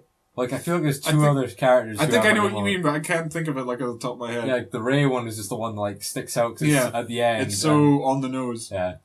Another thing, yeah, because she lifts the rock, and then they go into the Millennium Falcon, and they're like, oh, everyone's saved. And then I think Poe Dameron at one point says, he's like, oh, Luke died so he could spark the hope of the rebellion. And I was like, that's the gayest thing I've ever heard. Yeah. And Do then... you get it? Yeah. Rebellions are built on hope. Yeah. Just like Rogue One. But yeah, on the Millennium Falcon, another thing they try to fix from Force Awakens is Chewie hugs Leia. Yeah. She's like, oh, Chewie. And it's First moment. it's too late for that now. But then another thing is like, Poe goes up to Rey and he's like, hi Rey, I'm Poe. She's like, nice to meet you. And I was like, oh my god, they didn't meet until the end of the second film? Yeah. Do you know any other movie where the two of the main characters just don't meet each other until the end of the second film. Can you imagine if in the original Han and Leia just don't meet until the end of Empire Strikes Back? No. Yeah, because it's stupid. Like, it confused me to because it's like, yeah, if you had those 2 years in between these films, you can, oh yeah, Rey and Poe met each other at one point, because they took place immediately afterwards. It's like, oh yeah, they just never interacted before this. Yeah, that's a problem. I mean, like, the only characters I can think of are, like, Luke never meets Lando. That's what I was thinking on that last night. I was like, oh wait, yeah, Luke never interacts with Lando. But that's not really important, because Luke wouldn't have anything to say to Lando. Thanks for double-crossing the Empire. Thanks for double-crossing my friend, and then coming to save me. It was nice. He seemed like a good guy. Because, yeah, Lando was introduced in the end of Empire Strikes Back, so his only real relationship is with Leia, Han, and Chewie. Yeah. He doesn't need to have a relationship with Luke, that's fine. Hey, what happened to that droid of yours? I love Lando. They'll bring him back for the next one so they can kill him off. Yeah. They got no one left. They killed off everyone else. So yeah, and then we're like, at this point, we're like, oh my god, thank god, it's finally over. And then they cut to the fucking children. And it's like, oh my god. And someone else I forgot to mention is when they were on... What? With the children? No Luke Ghost or anything stupid to like do like your... But, sorry, the horse thing, right? She goes up to the kids and she's like, look, we're with the rebellion. She brings out this little ring. Yeah. And she presses a button and then it's like this little rebel insignia appears. And it's like, oh, can't wait to see them on toy shelves. Like, this is, like, it's so obviously product placement. Like, hey kids, want to show that you're working for the rebellion? Get the rebellion ring! And then at the end, the kid shows that he's got his rebellion ring. It's not just it would have been fine if it was just this rusty old rebellion ring, but they press the button, or they pull a little lever thing, and then it appears, and it's like, that's so fucking stupid. And then the kid shows that he's got the rebellion ring, and it's not, like, you don't know whether or not he uses the Force to move the broom. It just kind of goes to his hand. Yeah, like, I did see that, and I was like, the fuck? Like, I was really confused. I thought it was a robot broom. Yeah. It just knew, oh, it's time to sweep, and then he went into his hand. But then he looks like... I was expecting Luke to show up and wink like he did to Kylo and C-3PO, but no. See you around, kid. He just sees a ship in the distance. He's like, I could be a Jedi. Yeah, he just sees the Millennium Falcon, like, going presumably. back. What? And then it ends, and it's like, well, Star Wars is dead. What are they even going to do for the third one now? In loving memory of Carrie Fisher. It should have said, in loving memory of Star Wars. In loving memory of George Lucas's hopes and dreams. We let it die. We killed it. We let it all die. Yeah. So Dan, what would you rate The Last Jedi out of 12? I gave Rogue One a 1, right? I gave it a Rogue 1 out of 12. Yeah. I can't give lower than a 1. I gotta give it a 1. Well, I gave Rogue One a half an hour out of 12. Yeah. Because you said that I had to give it at least something because it technically exists. Yeah. But I think the fact that this movie exists is a negative. So I'm going to give this movie a 0 out of 12. Because I can't think of anything redeeming about it. Okay, there's... Porgs. Okay, you know what? I'll give it 10 minutes out of 12. It gets like... I'll give it it gets 1 minute out of 12 hours. I'll give it the time of the reaction shots of the Porgs. They title up the entire screen time of the Porgs. Yeah. 10 minutes. It's got to be like 2 minutes. Oh, maybe it is, yeah. I'm like, they're in a bunch of background shots and you hear them in a lot of shots, but they're actually on screen for, I don't even think 2 minutes. When the film's out on Blu-ray or whatever, there'll be the Porg compilation. No, it'll just be a compilation of YouTube of all the Porg scenes. So that'll be our review. That'll be our rating, however long that is. Yeah. Oh yeah, that was the other thing we forgot to talk about. Rose and Finn's great romance. Finn's like, he's going to dramatically kill himself to save the rebellion from this gun blasting thing that's going to blow up the door. It was a battering ram. It was a laser battering ram. It was a miniaturized version of the Death Star cannon. Do they explain that? Yeah, that's what Finn says. Finn says, that's like a micro Death Star they've got there. That's so stupid. That thing can cut through. Why can't it just be like a battering ram or just a laser? Why is it got to be a mini fucking Death Star? Because why didn't they shoot them on calamari ship with that thing? Because people know what a Death Star is, so you have to say that's what it is. Well, we can't have a Death Star in this movie, but we can have parts of it. Close enough. We've got to have AT-ATs in there and something that looks like snow, so people remember Empire Strikes Back and think it's like that. But remember, if you touch the ground and then lick your finger, it's solid. Oh, yeah, even though it looks like blood. But then, Finn's about to dramatically kill himself. I'm like, if they go through with this, that would be pretty good. Because it's like, Finn is somebody, done like, running as we for said, as we said in our original trilogy review, Han should have died in Empire Strikes Back because it would have left a lot of weight for the sequel. But then Luke dies. When he shouldn't have died, he should have been around the whole time because he's the most important character in Star Wars. Finn, no one cares. Fuck Finn. Who cares? And it's like, okay, yeah, good ending for Finn. He, kills himself and saves everyone. But then stupid Chinese bitch comes out of nowhere and crashes into his ship. And then she's like, he goes up to her ship and he's like, why did you do that? It's like you've ruined everything. Like now the rebellion's gonna get destroyed. And she's like, rebellion's built on hope. She's like, I realized we never have to fight the ones that we hate, but save the ones that we love. And then she goes into a coma. No, she kisses him. Yeah, First. she kisses him. Then she goes into a coma. Yeah, just like Finn. Yeah, it's like stanzas. It rhymes. It rhymes with the last movie. So she'll wake up, and then... Oh yeah, when Finn woke up, that was stupid as well. He was wearing some stupid suit that was leaking water everywhere. Yeah. Then Finn will go off on an adventure that she'll have to then be trying to get to him, and she'll find a new love interest. Yeah. Also, they're trying to set up this weird love triangle mess. The characters have the emotional depth of, like, Twilight characters. Well, yeah, that's all it is. Yeah, because it's for little girls. Okay, Rey and Poe looked at each other in this movie, therefore they like each other. Yeah. She also had that whole thing going on with Kylo Ren, but she had that thing going on with Finn in the first movie. And then also she met Poe, which means that she'll probably, Poe will want to fuck her. Yeah. So you've got this, like, weird love and then quadricahedron.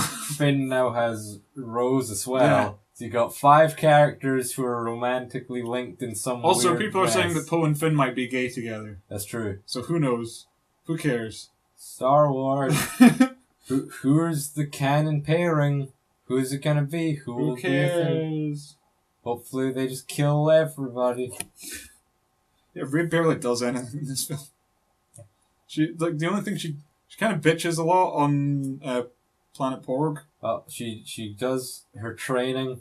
And when she doesn't need it because she's stronger than Luke, because Luke just doesn't have a connection to the Force until the end of the film. Because if there's only, 3 people who are using the Force, then I guess everybody's strong. Yeah. Or something, who knows. If everyone has Except the Force, for all no one those does. Knights of Ren who... who just aren't mentioned in this. Or shown, or... Well, they're mentioned in the whole, like, Kylo corrupted students. some of my students, and he killed the rest. Yeah. Huh? Who are they? Yeah, like, we still don't know, like, what's the deal with that?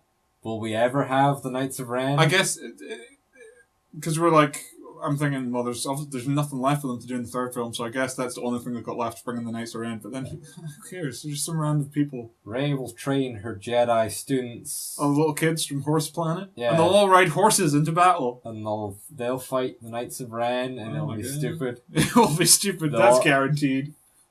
Oh yeah, BB-8 versus BB-9E. BB-9E, the most... It's the most pointless thing ever. The showdown of the century. It should have been a film in itself, BB-8 versus BB-9E. So, they sneak aboard the Snoke's dreadnought, and then they're sneaking around. They got officer uniforms. No, I guess stormtroopers have no idea what Finn looks like, even though they should probably have posters. He used to of him work everywhere. there, exactly. He used to work there. Like, well, he was, because they have helmets on all the time. Like, there's the odd guys like. Why didn't they dress like up as stormtroopers? FN219N or whatever. Whoever that guy, the traitor guy, obviously. Him immediately seeing Finn and being like, traitor! That guy. Oh, you like in Force Awakens, Yeah, I love that guy. He got. He got fucking blasted by fucking the bowcaster and it's just dead. Yeah, that was cool, yeah. I really wanted him to come back with like a robot arm or something. Well, no, he fights Phasma. That's Finn. That's another thing they fixed from Force Awakens is that Finn actually accomplishes something and he beats Phasma. Yeah. That's whatever. Yeah, it doesn't matter. The moment they're like, oh, Phasma's coming back, it's like, well, she's not going to do anything, then she's going to die. She'll come back in the next one as well. Yeah. Who cares?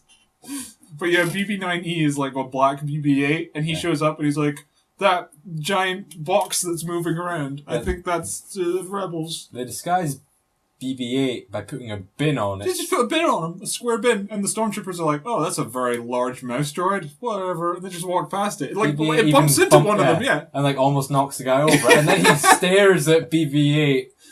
You can the see him box through is- the gap in the box, but no, whatever, just moves on. So stupid. And then BB-9E is like, "Aha, I caught you." And that's it. Now we can sell BB-9E merchandise. Yeah. Bad BB-8. Hey, for the remember- white children, for the white male children, you get BB-9E. Remember those overly expensive BB-8 RC ball Yeah. things? Guess what? Now we got BB-9E versions, and we've also got the other BB model that we showed in the movie. Oh yeah, there was a couple other ones, weren't there? Yeah. Yeah, they're all Gotta have other those variant colours. so No we one can has sell them astromech all. droids anymore. They have the BB units. Yeah. Fuck R2-D2. He's in 2 scenes because we can't sell him as a toy anymore. Ah, He's old news. well, the actor who sat in the guy who they put in basically a coffin to pedal around Yeah, is he's dead. dead. I So forgot. He didn't get a tribute in this film. he got is he mentioned the, no, he hasn't been dead that long. Yeah. Yeah, because he died after Carrie Fisher. Yeah. He's not as important as Carrie Fisher. Poor apparently. Kenny Baker. I know. I like Kenny. He seemed like a nice guy as well. Yeah, because then R2-D2 doesn't move in this film. He's stationary for his 2 scenes. And it's like, because they don't have any midget to push around in it. No one fits. What do we do? Get Warwick Davis. Actually, Warwick Davis is too good for that. Oh yeah, the weird alien nuns. I forgot. There's such an awful looking design. Just like weird just got whale lizard things. faces. Yeah, weird whale lizard monsters. They're the caretakers, Luke says. And you never really see them again. They show up in one joke scene. Yeah, they look after the island. The ancient Jedi texts are preserved by these creatures. How long have they been here? How old are they? I don't know. Oh, just here. Oh yeah, at the end in the Salt Planet, Gareth Edwards, the director of Rogue One and Godzilla of 2014, just shows up. He doesn't do anything, he's just in the back, like, he's next to a guy that's like, he tastes it, he's like, that's salt. And Gareth Edwards looks at him and then fires. It's like, why are you in this film? Why aren't you in your own film? Well, that's a bit obnoxious. So he's going to put Ryan Johnston in whatever Star Wars he gets next. Rogue He 2. did- Oh, I don't want to say Rogue 2. Rogue 2, you know it's going to happen. It'll be better than Last Jedi, hopefully. And So far, Disney's managed to progressively get worse and worse with their films. Force Awakens bad, but not awful, so it's got some good things. Rogue One, I thought was the worst thing I've ever seen. Now this is the worst thing I've ever seen. So the Han Solo movie's got nothing to live on to. Yeah. Even if it's like one of the worst movies ever, like, can it be worse than this?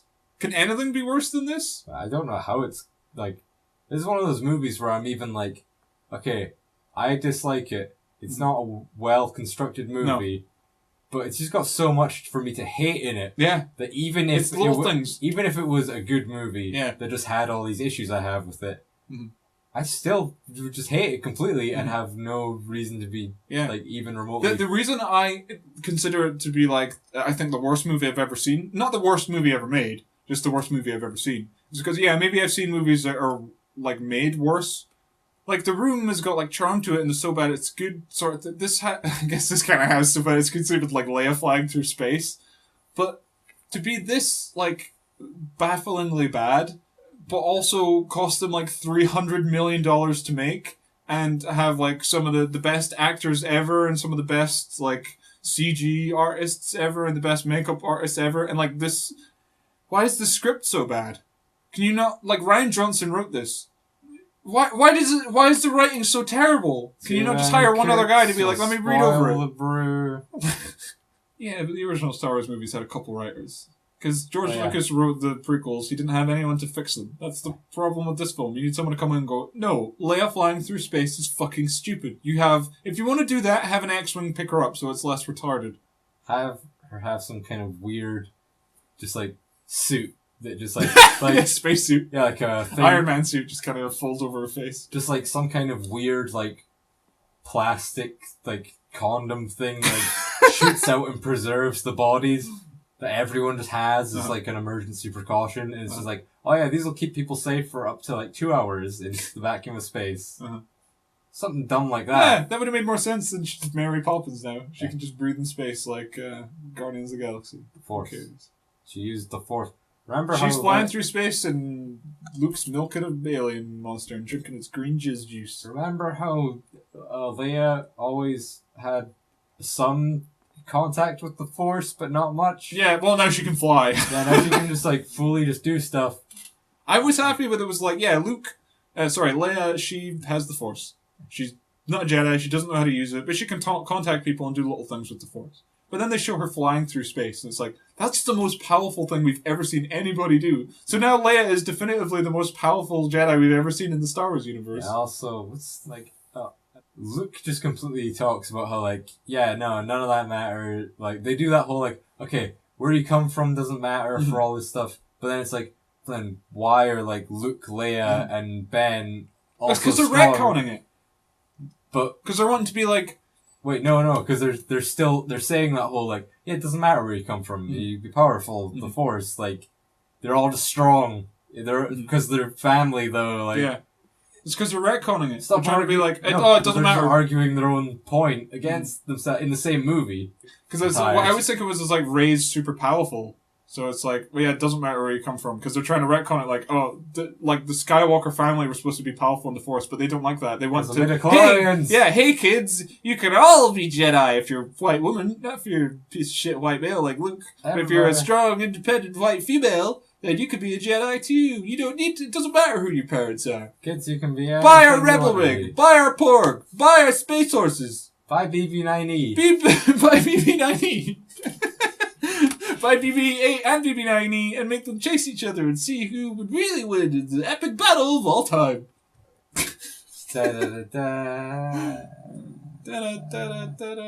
One more thing.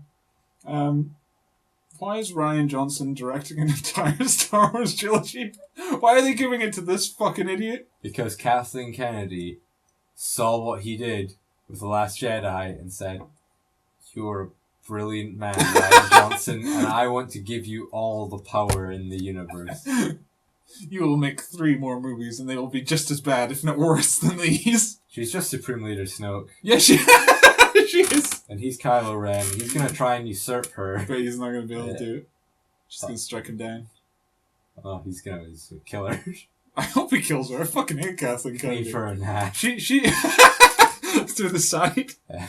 That would be amazing. I'd love to watch that. Any Star Wars movie that comes out, you get the people like us that watch it and they're like, yeah, that's awful. These are all the problems of it. Sensible, sane people. And then you get the people that are like, oh, it's the best Star Wars movie I've ever seen! Why? It did new things. Were they good? No. But they were different. I haven't seen what they did before, so therefore it's good and I like it. My favourite thing about Star Wars are things that aren't Star Wars. I've never left the house, and therefore when I see things I've never seen before, I become excited about I've never seen a real horse before. And I still haven't. But I saw the most sad marketable animal of all time. Perfectly engineered by the Imaginators at Disney. Okay. See, next time we go to the shop, I'm going to be looking for the fucking sad horse action figures for the little girls. There's got to be because they're going for those Forces of Destiny dolls. They're just Barbie dolls for little girls. Like, there's got to be a Rose action figure that has one of those things. Yeah. Well, it comes with a horse and a porg. Well, because let's face it. Groom your weird space horse. Let's say Rose is going to be the least sold figure. Oh, yeah. Well, I don't know. Well, they're trying to make Star Wars for little girls, right? But little girls don't like Star Wars. So they're just like, well, just change it then. What? Do something else. Don't ruin a beloved franchise to make it for a demographic it was never for. Make something for that demographic. Make Seabiscuit in space. That might be okay by itself, but shoved in to a sequel to a Star Wars, to the 8th Star Wars movie? What? No! And then, I went on Rotten Tomatoes because I was like, I wonder what this got on Rotten Tomatoes. It's standing at about 93% on Rotten Tomatoes. The critic consensus, 93%. But how about, what does it say for the audience? 57% liked it. Still pretty high. So that's basically the area that a Rotten Tomatoes movie is bad. But I was caught by the reviews of The Last Jedi where it's like, what? That doesn't make any sense. So I was going to read some of them. Rian Johnson, writer and director of this film, took my Star Wars reserve... R-E-V-E. It took my reveries and served them back to me with vast improvements. All the things I liked about Star Wars are now better in this movie. Because they're not Star Wars. Yeah. Rian Johnson's middle chapter in this current Star Wars trilogy's epic you've been looking for, capped by Mark Hamill in the performance of his career. He forgot the word worst performance in his career. Heyo! Heyo! It points the way ahead to the next generation of Skywalkers. No, it doesn't. They're all dead. There's one There's Skywalker one left. Well, I mean, there's Leia. Yeah, she's a solo. She married Han. We don't know if she married Han. That's true. She's a lesbian with that purple-haired feminist, so who knows? For all the complexity of the subplots, the storyline is reassuringly familiar. Complexity. What is that? How is that a positive review? For the complexity, for the complicated tracking device subplot with the random horses, the storyline is familiar to things I've seen before. The complexity of how I couldn't understand what was going on because they kept cutting away from anything as it was happening. As the scene should have started, building up, they just cut away from it, and then 10 minutes later they came back to the scene that I was watching before. Yeah. But it reminded me of Empire Strikes Back, and I like that movie. It's reassuringly familiar. What an idiot. Rian Johnson achieves what no one else has since Empire Strikes Back. A fusion of junkyard genre parts and passion. No, that's where this movie belongs, the fucking junkyard.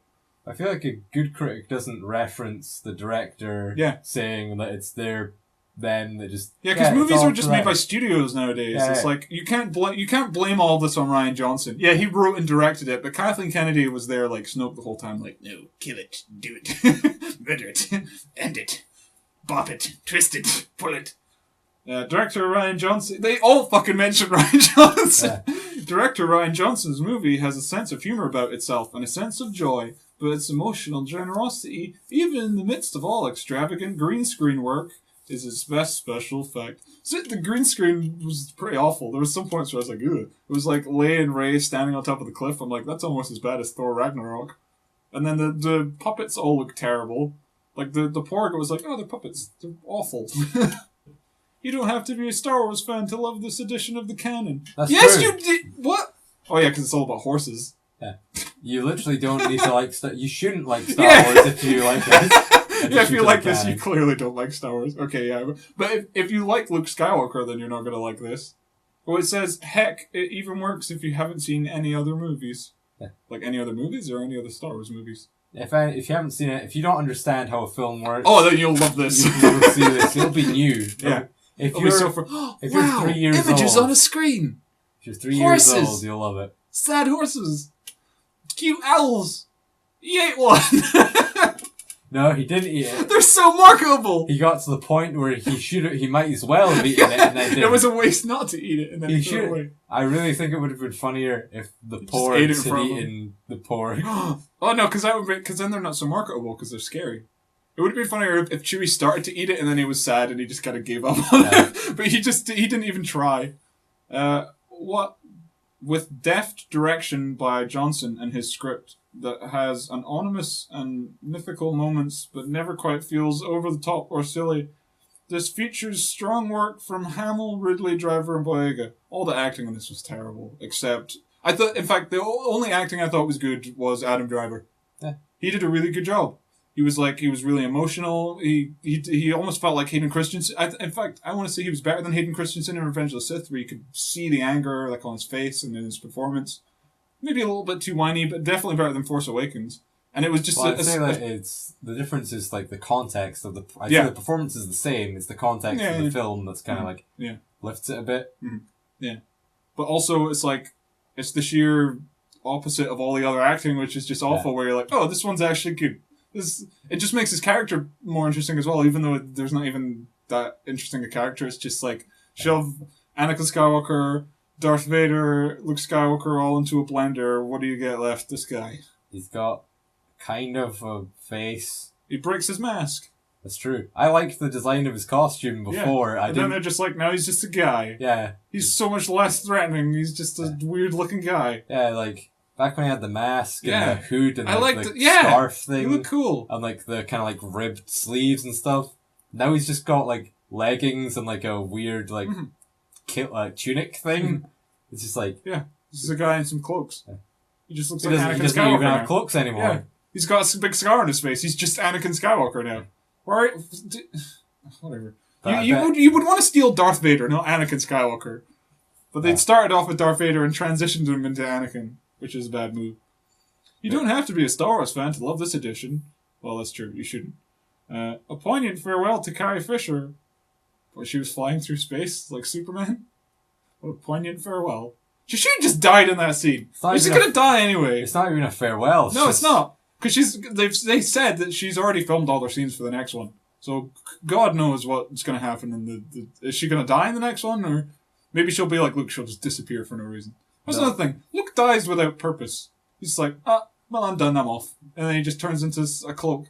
It's like, well, why? You'd be useful. I feel like he didn't die sad. There was peace before he died. And then Leia and pointlessness. Like, that is true. He did die with peace. I could feel it also. Don't be sad, kids. It was good that he died. It's better this way. Yeah. He doesn't have to be in another Star Wars movie. Yeah. We can't ruin it. We can't rape him any more than we have. Even if real fanboys are not pleased with some of the revelations, and perhaps not all should be believed, the major impact of the Force will go a very long way in keeping everyone relatively happy. That's another thing. The Force, they don't know what they're doing with the Force. The Force just does whatever it needs to now. It's like, you can fly through space. You can lift a guy anywhere you want. You can destroy a lightsaber with it. You can make weird astral projection holograms. It's at this point, it's like, well, what can't you do with the Force? Save the ones you love from dying. Ironic. Save others from death. Snoke. But not himself. That's Snoke. Or Darth Plagueis the Wise. Or who knows, who cares? Have you ever heard when the salt settles. That's a good... When the salt settles.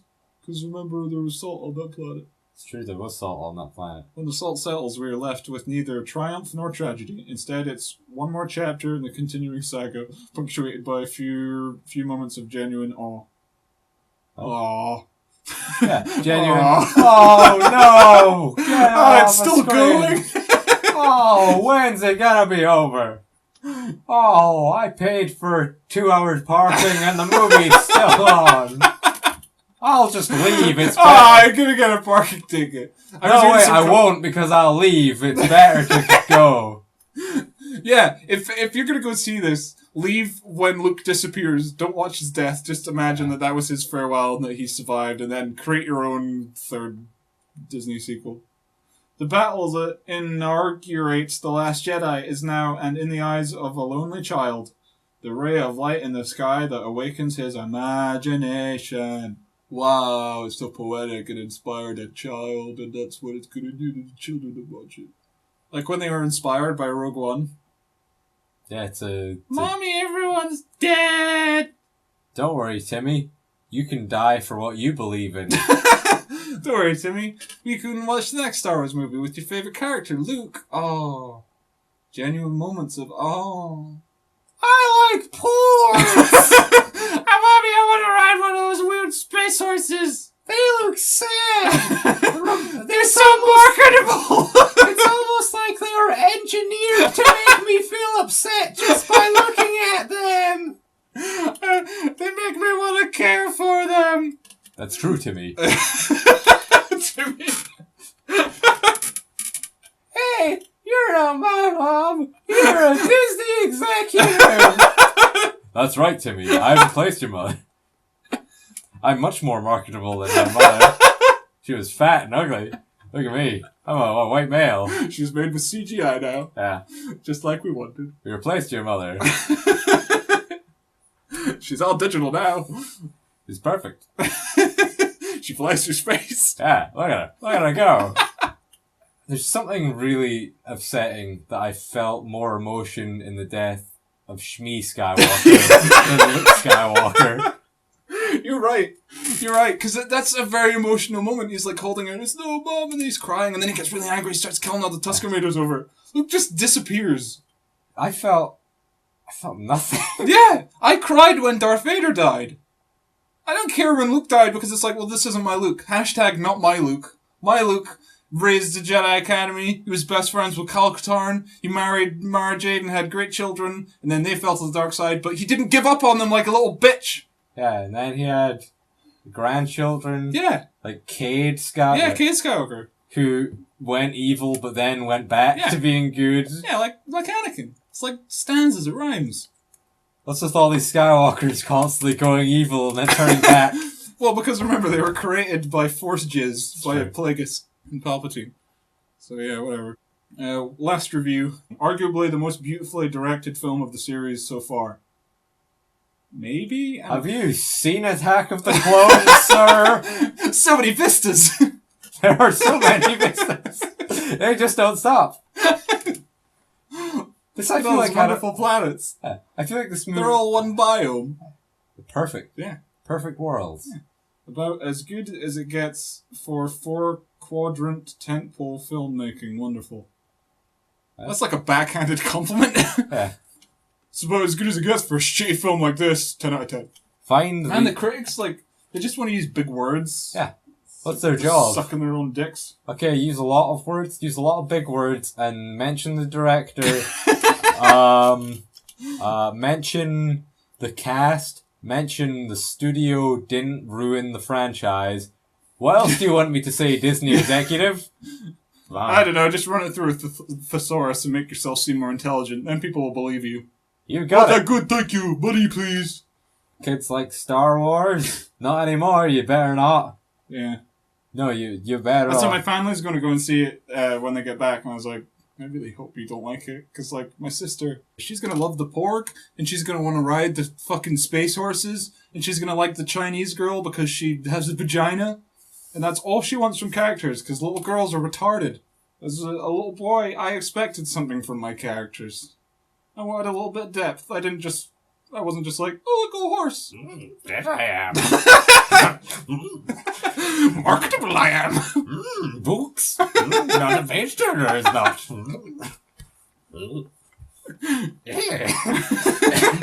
Page turner they were not. Fucking Yoda. Fucking Yoda. It's fucking stupid as shit. Get a facelift, Yoda. What happened to you? He died. You look all died. weird. Yeah, but you look fine as a ghost in Return of the Jedi. Master Yoda, you look so blue. Why is Luke a ghost? You're blue too, Luke. Ah. Oh yeah, Luke's chilling with Obi-Wan and Anakin now. They're all friends. Do you think we'll see a scene where Hayden Christensen, Anakin, and Ewan McGregor and Yoda all team up as ghosts to fight Kylo Ren? That'd be awesome.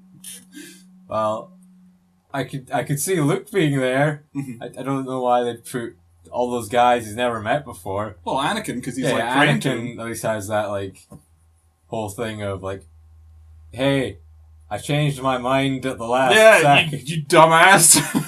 Don't do that. No, I don't condone this at all. Mhm. Stop what you're doing. Stop it. I'm dead. Why are you putting my mask? Where'd you even find that thing? I'm Hayden Christensen. This is arguably much worse than Rogue One. It's not arguably, it's definitively worse. Okay. And that is challenging. I guess. Yeah, I didn't think it would be possible to make a movie worse than Rogue One, but they tried. I guess every Christmas I will see a new Star Wars movie. Yeah. And I will be able to go, that's the worst movie I've seen all year. Yeah. In my opinion. Yeah, every single year we'll have a new Star Wars movie to say that was the worst thing I've seen all year.